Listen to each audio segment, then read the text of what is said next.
Welcome to Season 3 of Soccer Over Gotham, an NWSL podcast covering New Jersey, New York, Gotham FC. Hosted by Ruby Pinto and Gary Gibson.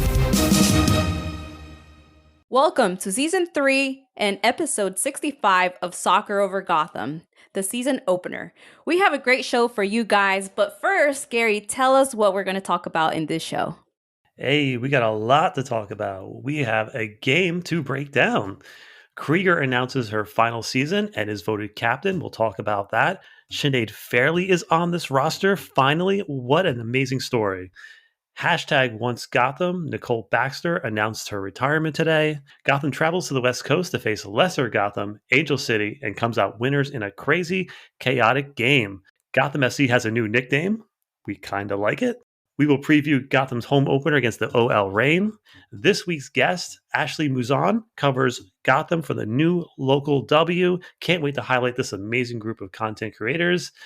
Just so glad to be back for another season. Ruby, how are you? Oh my God, finally the season has started and it did not disappoint. And we really have a lot to talk about. And I'm just glad to be back, honestly. And I've been a little MIA. First, because I was in Hawaii for 2 weeks. That was amazing. First time in Hawaii. Spent a week in the Big Island and another weekend in Maui. Explored everything. Then got back and got the flu. That really sucked. But I am so happy that I'm finally feeling better. And just in time for the new season, honestly. But how you been? I haven't talked to you in a little bit, but how you been? I know. I've been good. So you're allergic to New Jersey? Is that what's going on here? I think so. I told you, I was like, maybe that's it. We are back at it. The nerdiest soccer podcast in this league. I am doing well. I'm tired, but I'm doing well. Shout out to the Red Bull Rant podcast for having me on last week. I really appreciate them. We need more guest appearances. All right, let's just get to the show. Cloud9 news. The first tailgate of the season is coming up. If you look at Guyon Drive, it's to the left. It's closest to the Pat station. That's where the tailgate's going to be. They usually start, I think, 3 hours before game time. It's a lot of fun. Just look for the full crowd. They're awesome. Yeah, if anyone can get there early and wants to party, Cloud9 is your go-to. I won't be able to party with them because I'm going to be impressed, so I can't really drink. But anyone that wants to join is more welcome to do so. Yeah, it should be fun. I'll try to get going straight from work, and I hope I make it there in time. Podcast updates. We are going to try some new things this season, some possible live pre-shows, away game Twitter spaces, special shows, guest hosts. We'll see what happens. I can't wait. It's going to be a fun season. Yes. We're definitely leveling up this season. Yes. And many surprises are coming your way. And we really appreciate your support. Thank you, guys. We absolutely do. All right, let's get to some team news. Allie Kreiger announced 2023 as her final season. Bummed. What do you think, Ruby? Ooh. Yeah, that was sad. She announced that last week. This is going to be her last season. Honestly, I did not expect it, but I'm not surprised. She's been in this league for so long. Allie Kreiger, is such a legend in the sport, so I'm not surprised. She definitely deserves it, and I think she needs to go out with a bang.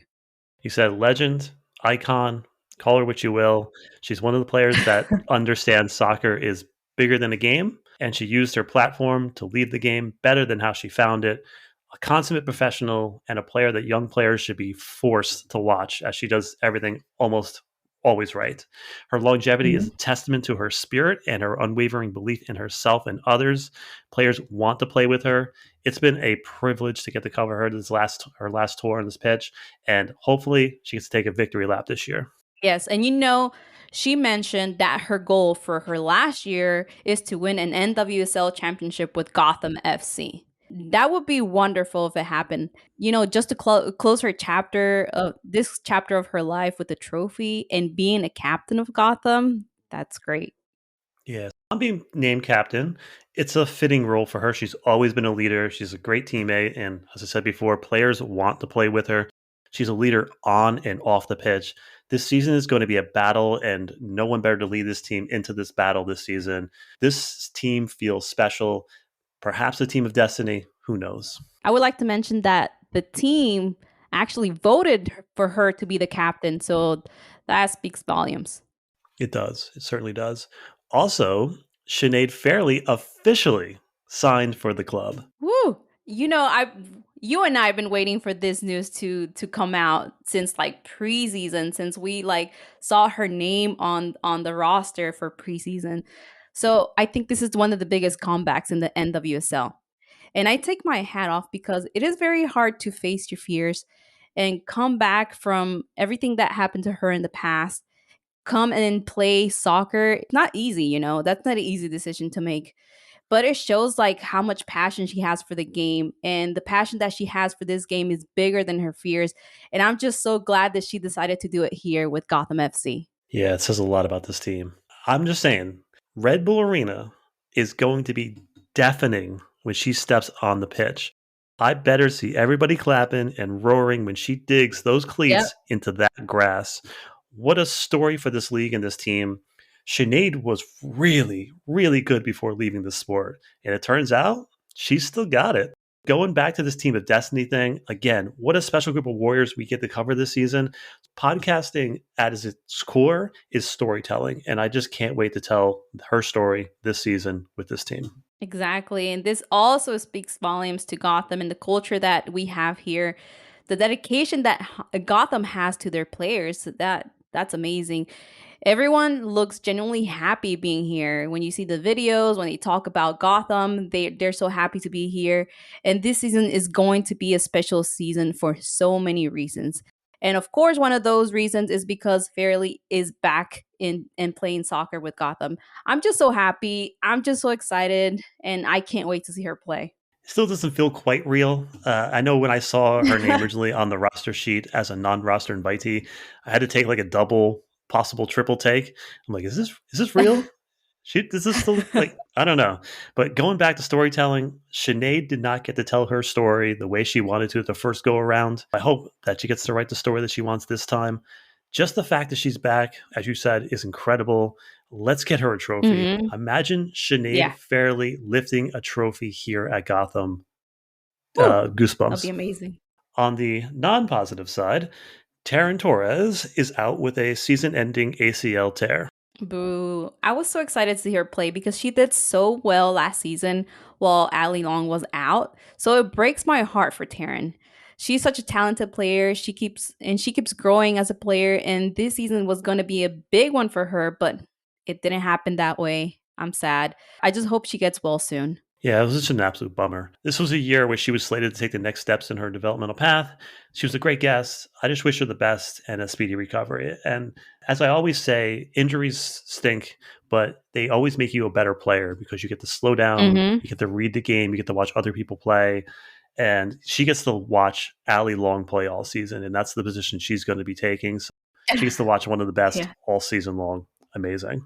Somewhat positive side, Nicole Baxter retired today. Any thoughts, Ruby? Well, it's sad because, she's been with the league for a while. She was with Gotham for several years, and she is definitely a fan favorite. So it's really sad to see her go.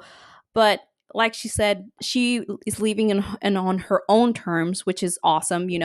Everybody wants to leave on her own terms and not because of injury or something else. So I think she's going to do great things in the future, and we hope to have her back on the show. We're going to try to get her back so bad for you guys. Yeah, her interview last season was amazing. And it was one of our top downloaded shows for the entire year. And she's an incredible person coming back to this team and then fighting her way, spending almost 2 years fighting to get back onto the field and to finally do that. We got to tell that story, which was amazing.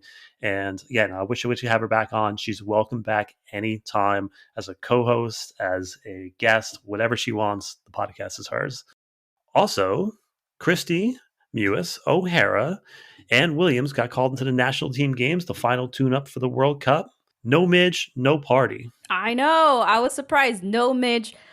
And then we see Julie Ertz back in the national team. A lot of people are kind of mad because, she's not playing for club or she's not playing with any team right now, and she got called up and Midge did not got called up. It is what it is, but I just think this is Blotko's like, it's his loss, honestly, because Midge is amazing. Absolutely. But we are here to break down a game, and let's do it, shall we? Let's do it.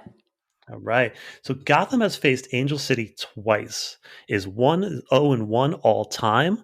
The first game was on the road where they had 41 clearances and allowed 20 shots. Anumanu turned and blasted home a game winner against the run of play. A 1-0 win. Felt like we stole some points there. Then we came back at home, and you all remember the magic soccer ball theory, where a clear goal was ruled a corner. It should have been 1-1, but Gotham immediately goes down 2-0, and they were just all out of sorts. 3-0 by halftime. This is a budding rivalry. Under the roster, Neely Martin, ankle, Ifeoma Anumanu, hip, and as we discussed earlier, Taryn Torres' knee was out for the game. Get better, Taryn. Taylor Smith, Amani Dorsey, and Mandy Haught did not make the 18, which is interesting. Formation for this team was, I guess, a 3-5-1, a 5-3-1. It was a 4-1-4-1 at times. Who knows? The backline of Freeman, Kreiger, Edmonds, and midfield of O'Hara, Bernina, Long, Mewis, Purse, and Williams. What was your thoughts, Ruby? We were not expecting this lineup at all. Like, we did not. But I guess it kind of makes sense if you think about it, because the coach wanted a packed midfield, because since that's what we were struggling with last year, maybe that's what he wanted to do. Setting up this way, well, you will be able to win more balls in the midfield, and that is smart. And the players don't have to run like a lot from end to end. They still did anyway. Yeah, they And did. but I just wish like Gotham would pressure higher up the field. That's what he said he wants to do. But, as you said, like, we weren't like, I wasn't expecting this at all. Amoros used a 4-3-3 exclusively last season. This shows that he is flexible with his approach and could be coaching to the players that he has, or he finally feels free to coach the way he wants. It also could have just been an approach to just overwhelm Angel City's poor midfield. We just have to take advantage of their weaknesses all the time. So I will say one thing before we get to this game. After Hmm. all that Gotham went through last season, I really just want a little luck. So Gotham had no luck last season. I just want a little. Hashtag manifesting. Just a little bit of luck. Just Yeah, a we little. need something. Yeah. I saw someone on Twitter saying that they need to bring the sage at Red Bull Arena or something like that. Yeah, they should. I guess so. But yeah, we do not have the answers to what happened last year, but this is a new year and it already feels different. The first and last 5 to 10 minutes of every half is the most dangerous. So any coach will tell you that. Mhm. Magnify that because it was the first game of the season. Gotham starts off all out of sorts. Players were popping up everywhere. Captain Kreiger goes down with a calf injury. Gotham brings on rookie Neiswanger to play left back. Gotham gets caught twice dropping too deep and gets 2 wonder strikes scored on them. The second one went to VAR and was called back for an obstruction foul. It remains 1-0. I don't care what the Homer announcers were saying.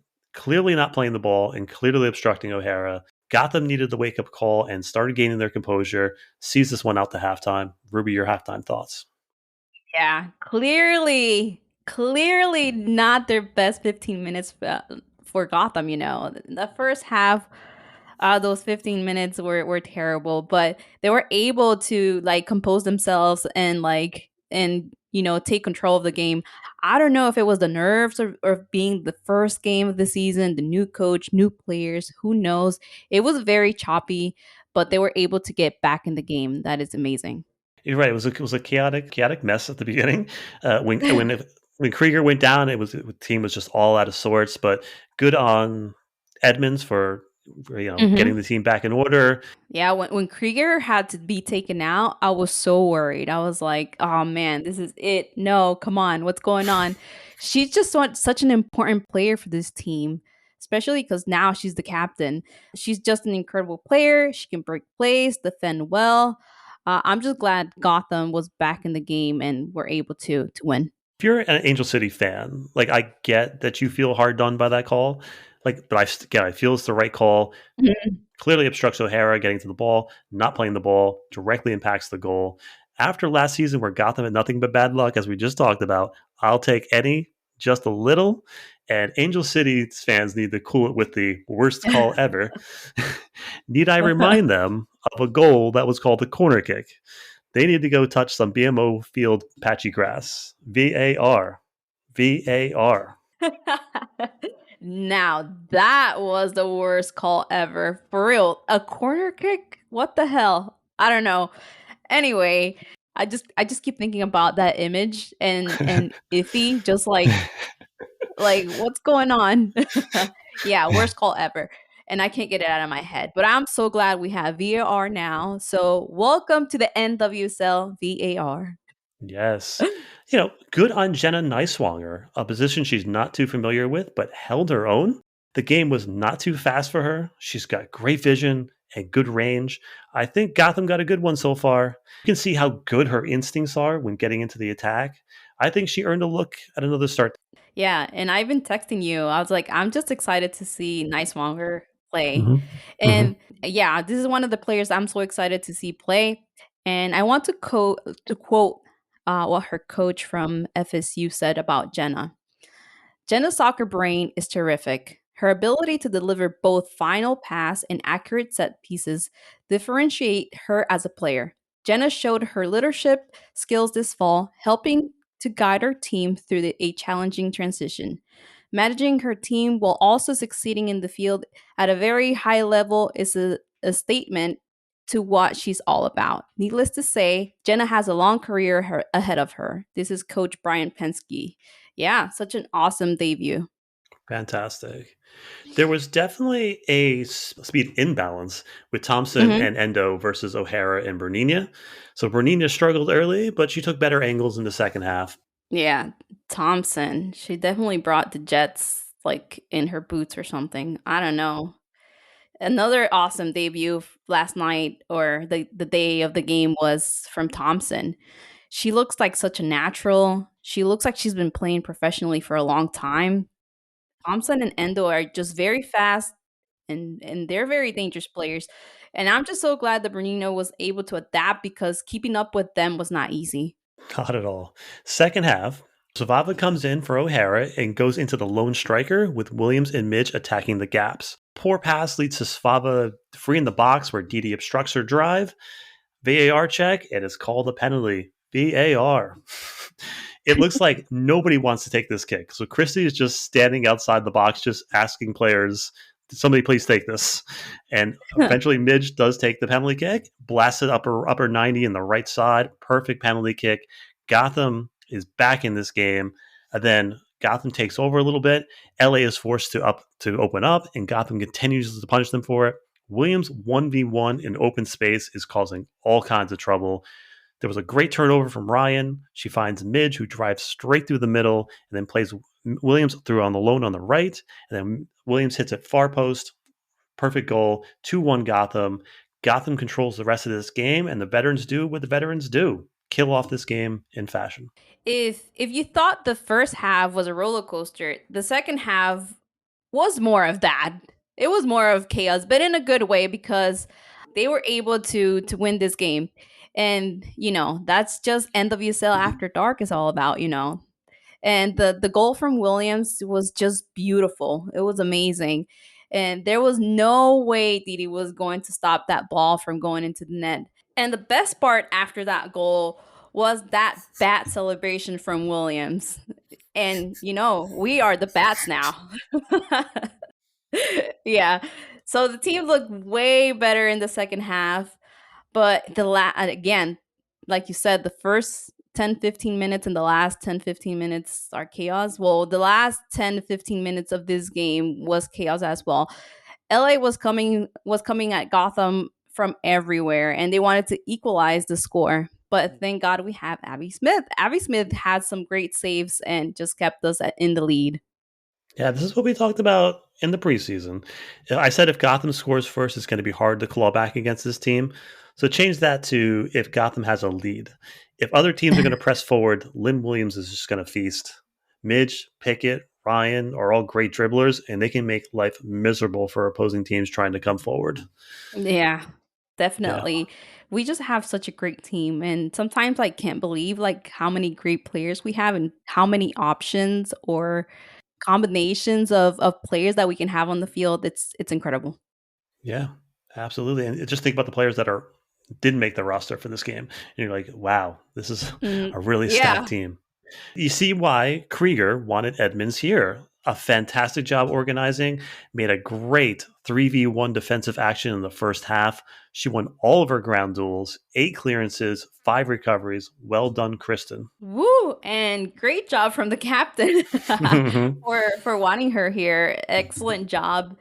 Excellent job done from Edmonds organizing the team. And this is just the beginning of the season. So imagine what else she can do once, everyone gets used to each other, once they get used to playing 90 minutes. I think it's just going to be game over for everyone. Yeah, great.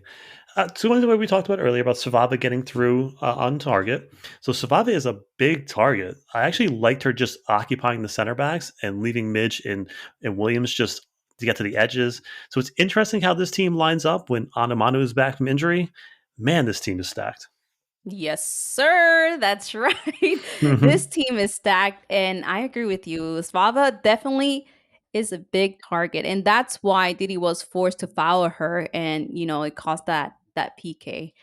Also, I would like to mention how happy I am that Ali Long is back. Yes, one of the best midfielders that we've ever produced. She's amazing. But take go to our takeaways. This is how rivalries are born. Contentious, close games. And throw in the magic soccer ball theory in there as well. 3 games, and each one of them has a story to tell. So it's going to be interesting when these two teams play games that matter in the postseason. Yes, and definitely how this rivalry started was because they took our coach, they took our goalkeeper coach, they Mhm. took our keeper. So that's how it started.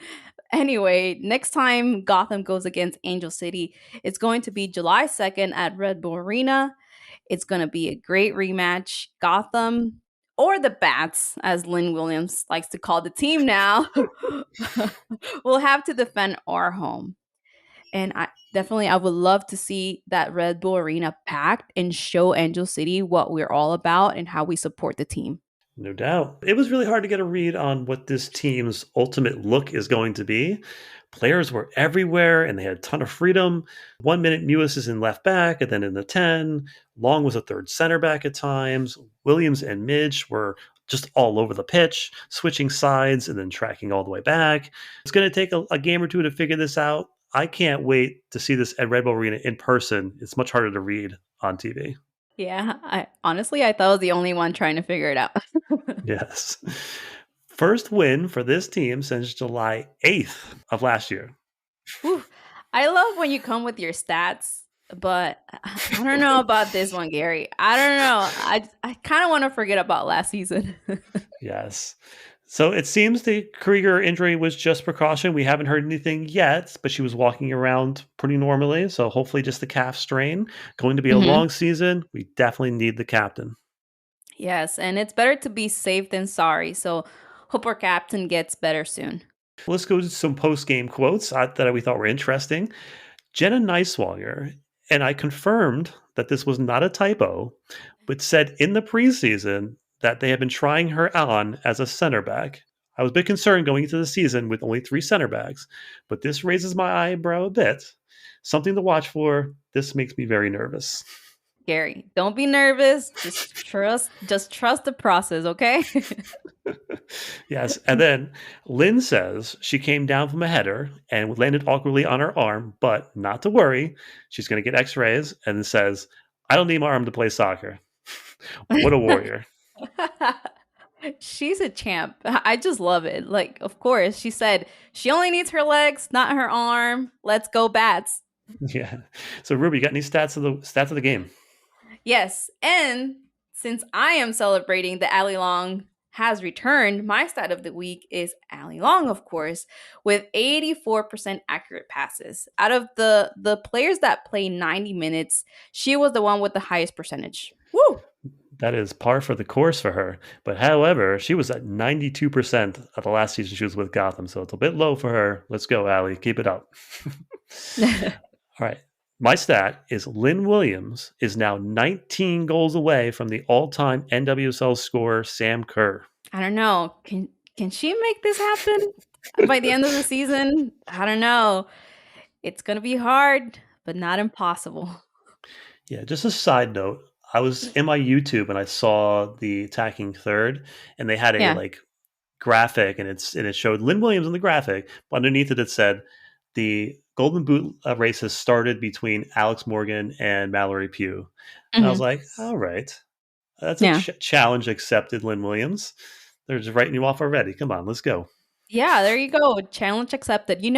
Every time that Lynn Williams makes a goal, I'm just going to have a countdown. Yes. We're 19 goals away. The next one's going to be 18 goals away. And we're going to post that on our socials. Absolutely. But my stat of the week is going to be defense. 76% of tackles won, 12 interceptions, and you wouldn't believe it, but another 40 clearances. Woo. Wow. That's awesome. And, like I said, defense, talking about defense, Bitch Purse is trying to bring her defense score on FIFA. I don't know if you played. Mhm. I haven't played. Yeah, I'm not.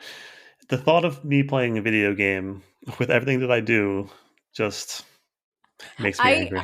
I am not a gamer because sometimes I'm obsessive. So if I start playing, I'm gonna be playing maybe till like midnight and not do anything else.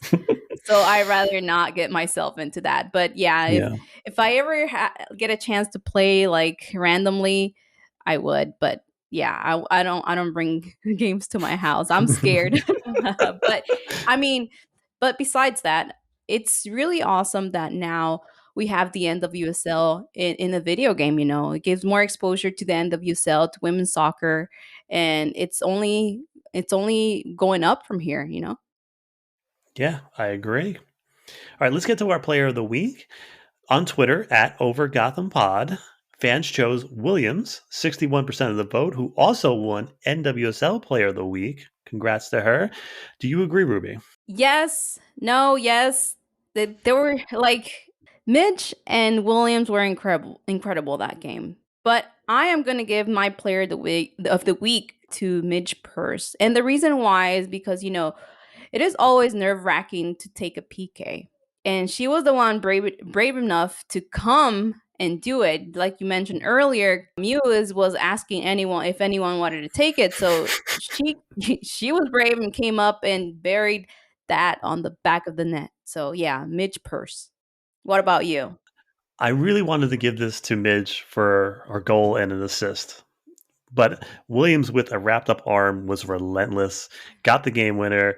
Again, glad she's ours. Awesome. Heck yeah. And now we have this is a little off topic, but now we have a Halloween costume. You can put like the arm brace, put the Gotham jersey on, and that'll be and do the bat celebration. And that will be an amazing Halloween costume. Just putting it out Yeah. there. Speaking of Lynn Williams, so she's really trying to get the Gotham the bat nickname. She even did the bat celebration after the goal. I can't argue with Lynn Williams. We're the bats now. Any argument, Ruby? We're the bats now. No argument here. We're the bats now. And if you guys haven't noticed, we have a new profile picture.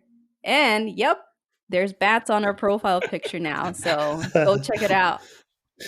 I think it's gonna be a work of art when we're done. All the little notes in there. Yeah, Get to the standings. Gotham is in third place after the first week with a +1 goal differential. that's amazing. It's always nice to see Gotham on the top of the table. So third place, I take it. All right. Next opponent, OL Reign, Saturday, 7:30 p.m., April 1st at Red Bull Arena, the home opener. Y'all better be there. Yep, yeah, better be there. OL is coming off a tough loss to the Washington Spirit, where Trinity Rodman broke the game open on a solo effort. Historically, Gotham is 5-6-9 against the Reign and has back-to-back losses against them coming into this one. OL looks stout defensively, but a bit anemic in the attack.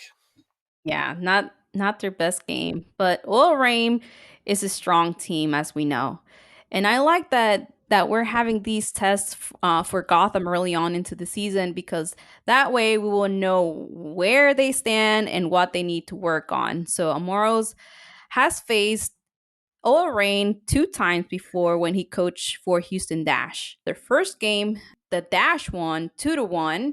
And then on their second game, the Dash lost 2-0. So we'll see. We have a 50-50 chance to win. It's true. All right. So your thoughts on this matchup, Ruby?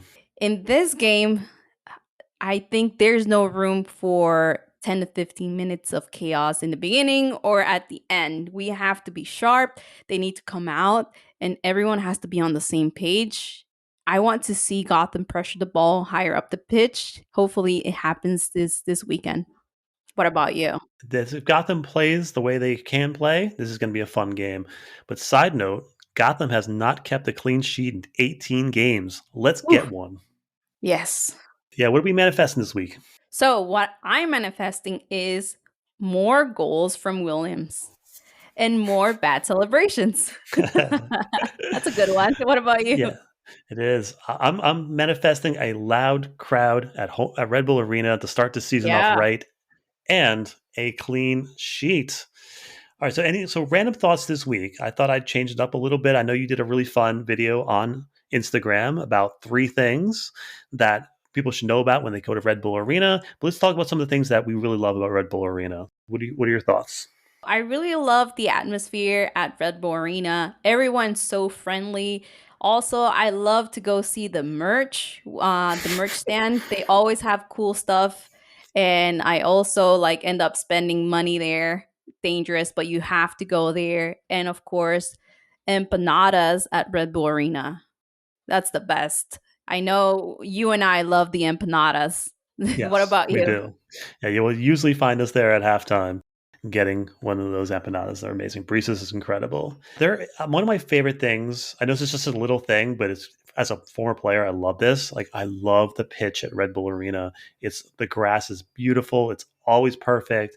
And no matter what the weather is like, that pitch is always just pristine. And they win awards for that as well.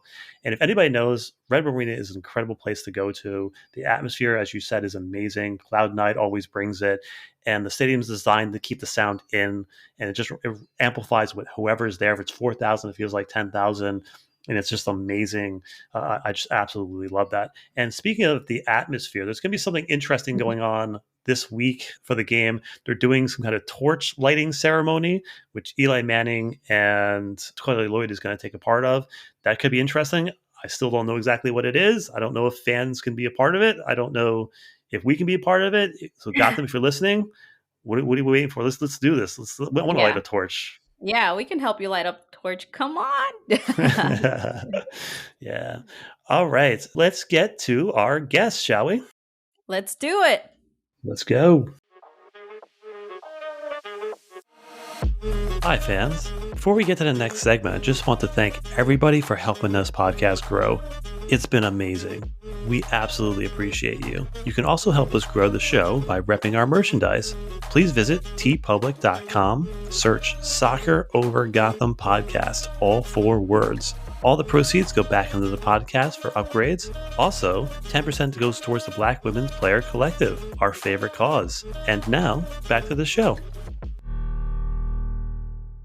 As the fans of this podcast know, we are more than just a podcast. We're also a community project. Our show has benefited greatly from the wonderful and talented content creators that cover this team. We love to highlight the content creators who help bring the stories of this team to life. I can't wait to learn more about the local W and the incredible content creators that have assembled. It's a super team, if you ask me. Let's just get into it. Welcome to the podcast, Ashley Mouzzon of the local W. Hi, thanks for having me. So thanks for coming on. You're joining a group of super talented content creators, some of our favorite people in this space. So when I heard you were joining the team, I learned a little bit about you, and I knew I just had to have you on the show. You have such a unique sports background and perspective. I can't wait to get to know you and share your perspective with the fans. Thank you. Yeah, I'm really excited. So first, before we get started, I saw that you put together a ball hockey tournament. So congrats. How did that come about? I mean, that's a lot of work and stress. How did that go? Yeah, so pretty much I had an idea a while back. It was around June of last year.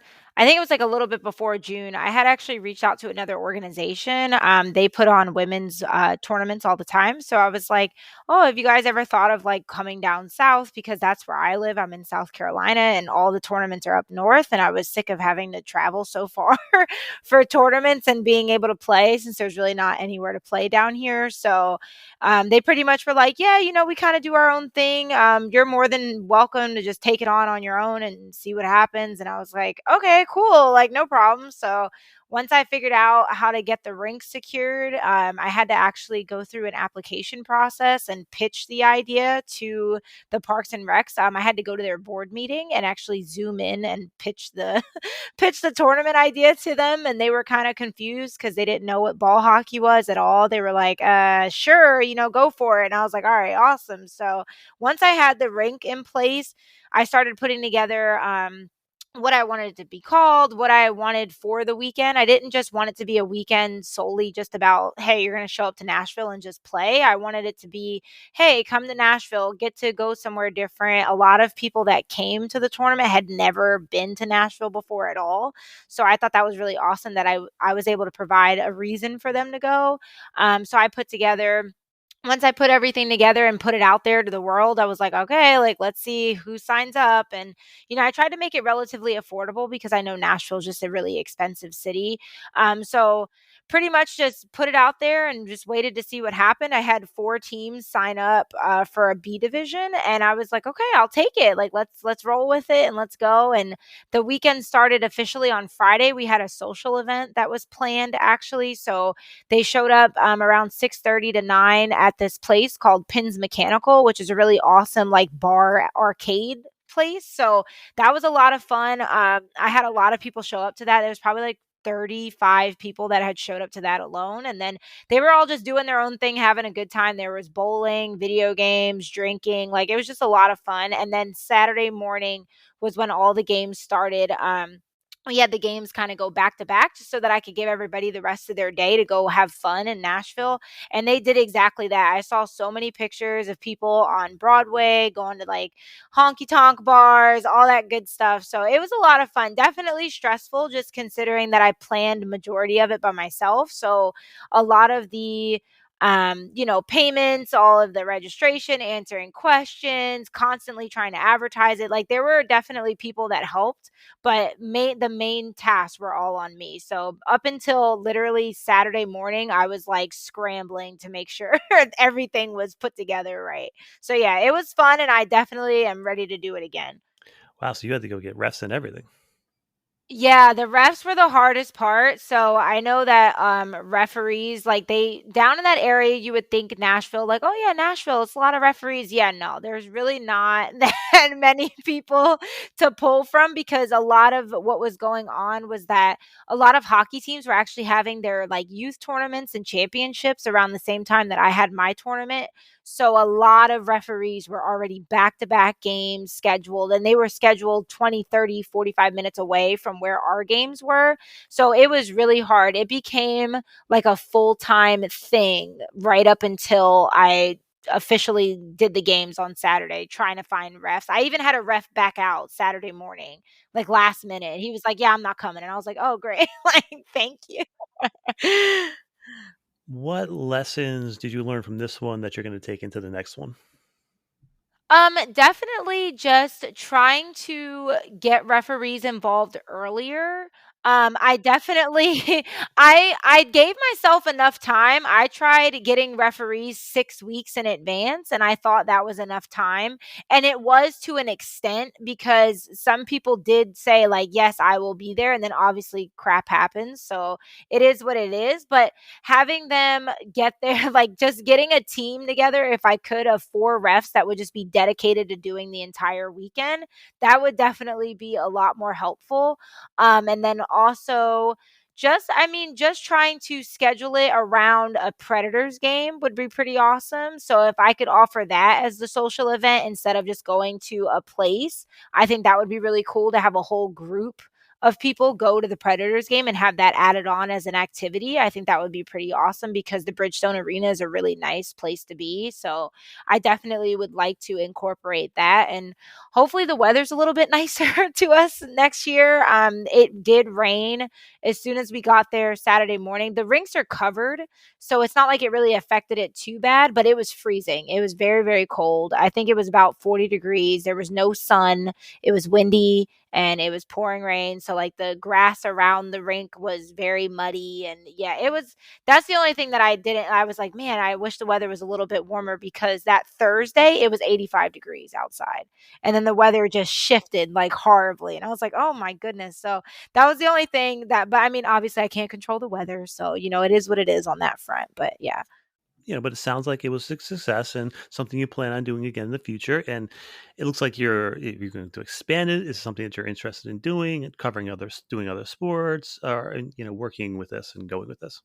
Yeah, definitely. I actually already have the rink secured for next year, so we might shift the dates a little bit just to, like I said, accommodate a Predators game.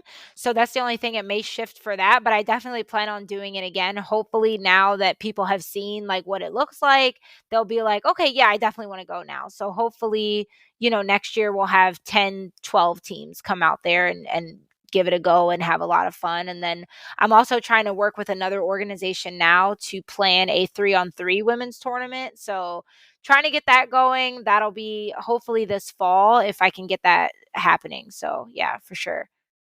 No doubt. We're going to get a little bit more into your story a little bit, but first, our focus on this episode is to talk about the local W. So we're going to dig a little bit into that. It is an offshoot of the Nets Republic, but tell us a little about this project and how did you get involved with it? Yeah, so I'm pretty new to it myself. So this will be my first time writing for them.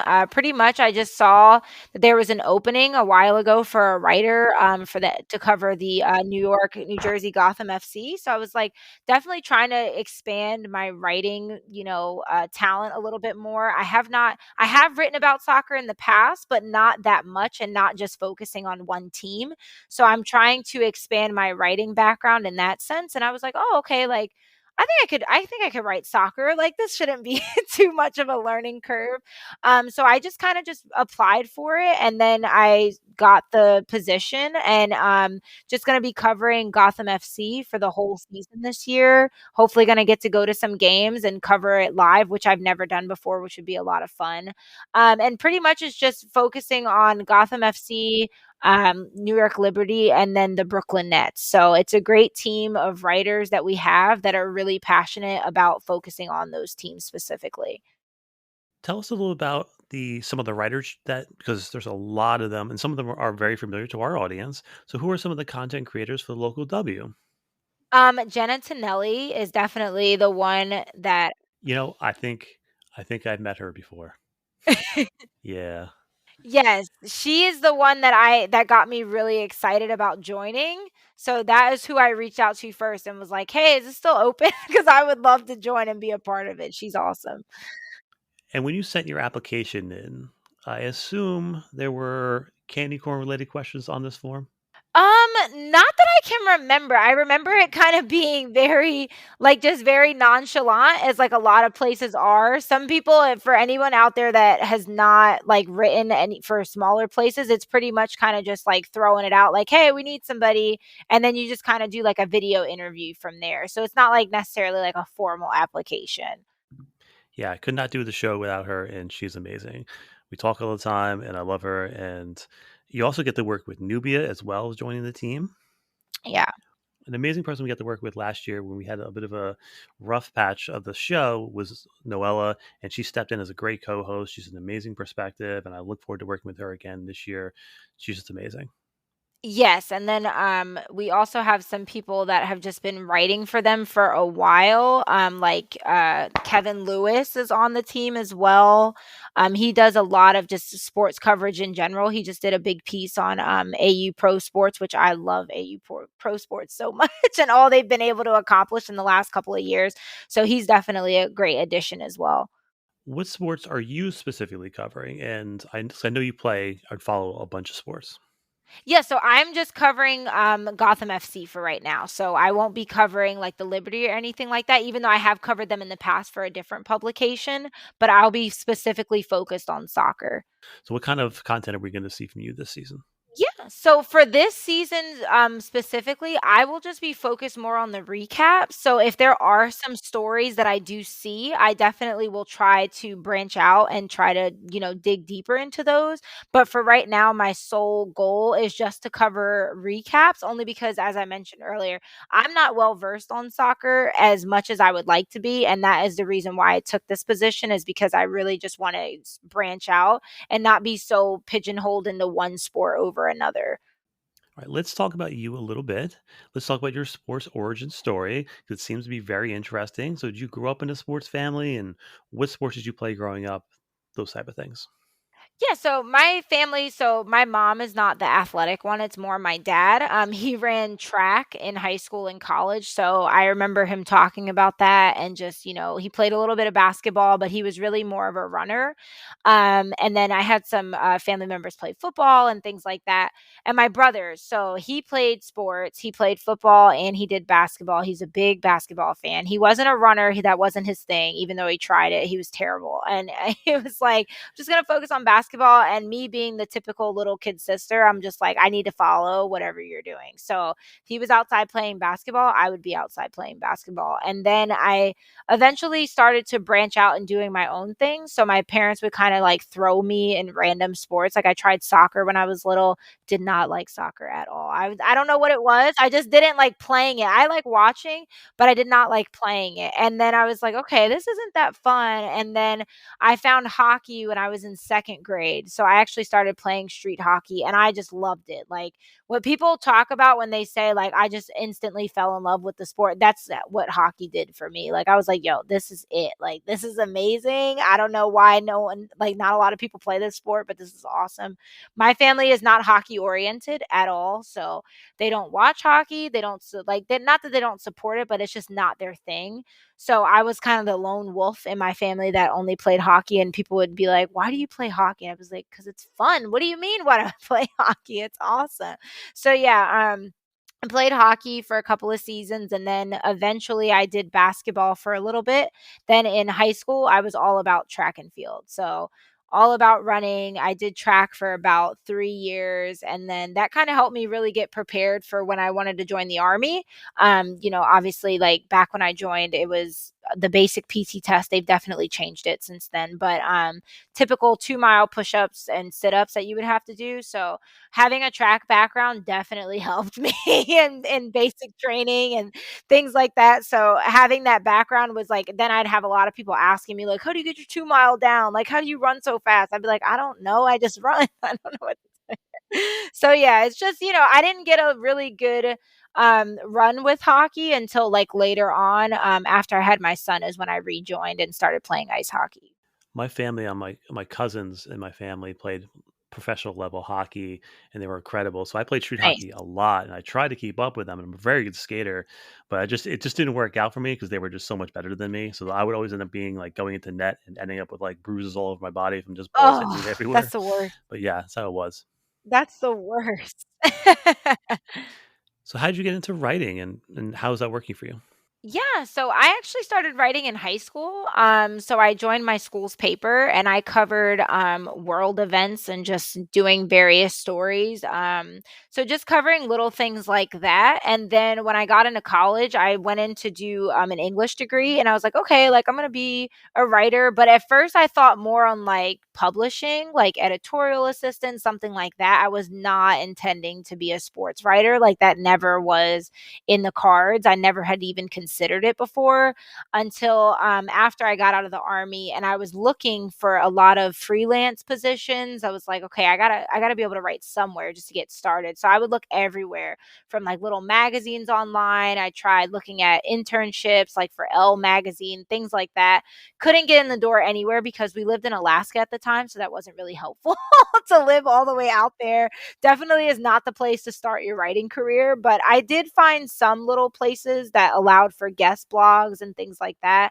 Then following up after that, about a year later, I found Women's Hockey Life, And then they had guest blogs. So I was like, okay, well, I'll just throw in a story. It's fine. And then I remember they had a little group on Facebook and they were like, oh, yeah, if you're a writer with us, join our Facebook group. And I was like, oh, this is cool. And like they would pretty much post ideas for people. They would say, hey, this is happening this weekend. What is somebody available? Can they go write about it for us?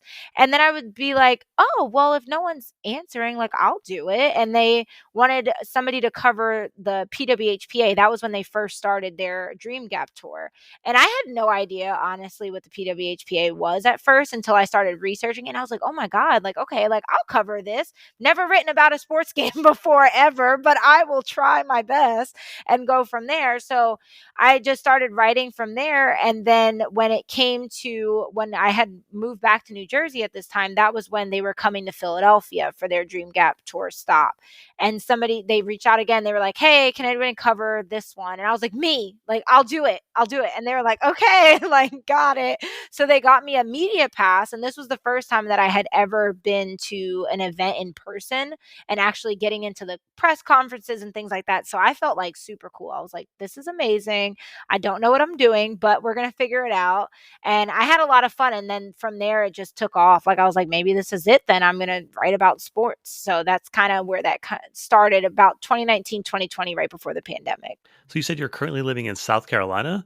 Yes. Okay. So when you plan to come up to see some of the games here at Red Bull Arena, you have to come to Red Bull Arena. I have not, which is terrible because I used to live near there and I have never been there before. But I do plan on attending the game when they come down to play NC Courage in Raleigh. So I do plan on going to that so that I can see it and watch them in person play. So that'll be pretty fun. I'm really excited that they have I think it's 2 games on the schedule this year that they'll be down in North Carolina. We got to get you up here to Red Bull Arena. It's incredible, amazing atmosphere. It looks so much fun. It looks like a lot of fun. I'm like, "Oh, man, I really wanna go. I really wanna go up there." All right. So what are some of the storylines you're following this season with this team, and what are you really interested in covering this year?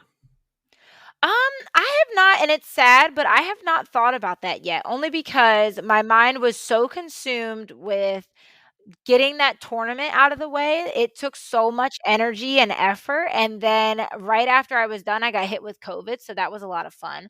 So, yeah, and then, just dealing with life stuff and just working, full time, being a mom. So I have not really dug into what I wanna focus on just yet, but now things are starting to calm down, and the season just started this past Sunday. I'm definitely gonna be all eyes on soccer before the Liberty get their season started and just really paying attention to like what is going on so that I can find those different types of stories. Because like I said, I don't want to just do recaps. I do want to try to focus on getting some different story angles and just see where I can go with it from there.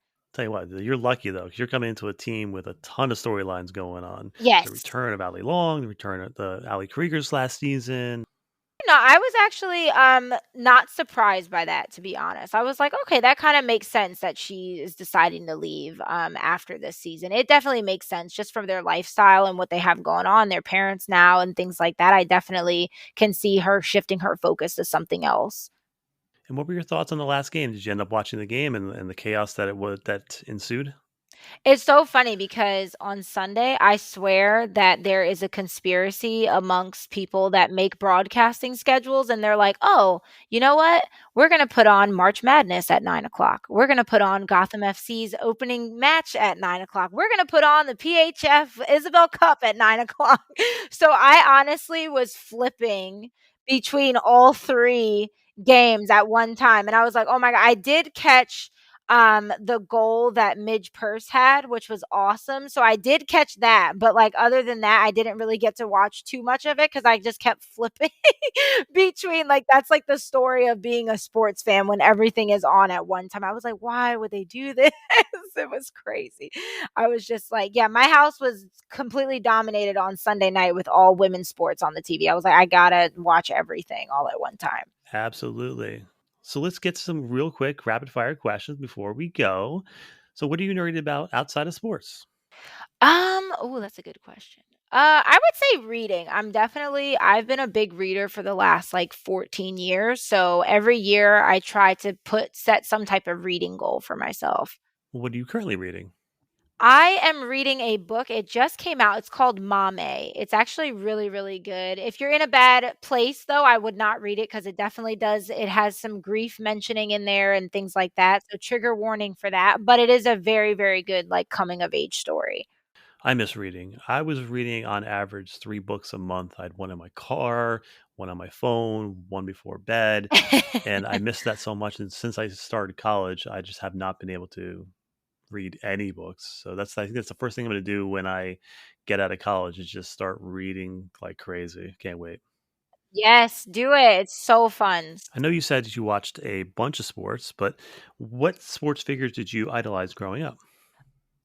Ooh, so and it's so sad because, like, growing up, we just didn't see a lot of women role models being publicized in the way that they should have been, but I definitely loved watching Lisa Leslie, like, whenever I could see something about her, and then also just following, the Red Wings, so I didn't really have, like, a particular person that I liked watching, I just loved watching the Red Wings so much, and I just that was during their golden era, so they were winning, like, all the time. Can't say so much about that now, but that was my team that I loved watching. I used to play the video game, the NHL game, when I was younger, and the Red Wings are always one of the teams you just wanted to play with because they had so many talented players and they were like the best at that time. Yes, yes, yes, exactly. That suit was definitely fun to watch. He was fun to watch when he was playing. All right. So, what teams do you follow outside of Gotham?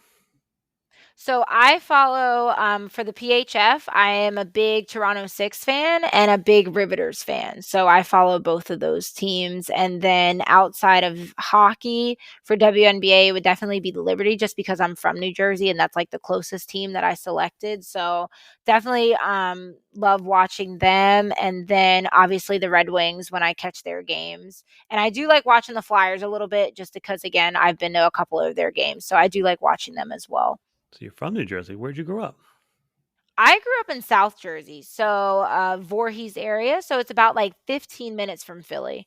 There's definitely some hockey talent down there in South Jersey. I know that for a fact. Oh, yeah, for sure. Do you have any weird food takes? No, I'm pretty plain Jane when it comes to food. Like, I'm not a person that has, like, expansive palate. I definitely am just, like, the simple kind of just give me, like, some type of grilled chicken or, some type of, I don't know, potato, whether it's french fries, baked potato, mashed potato. I'm not really that wild when it comes to food, unfortunately.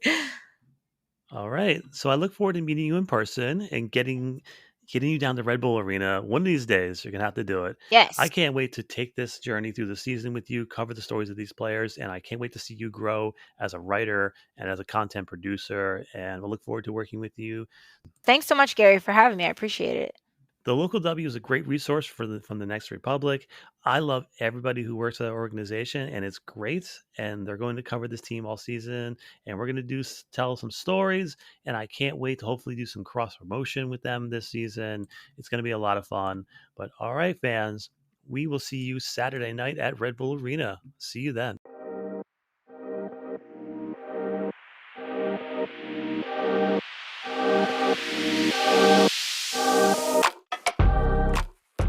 Hi, everyone.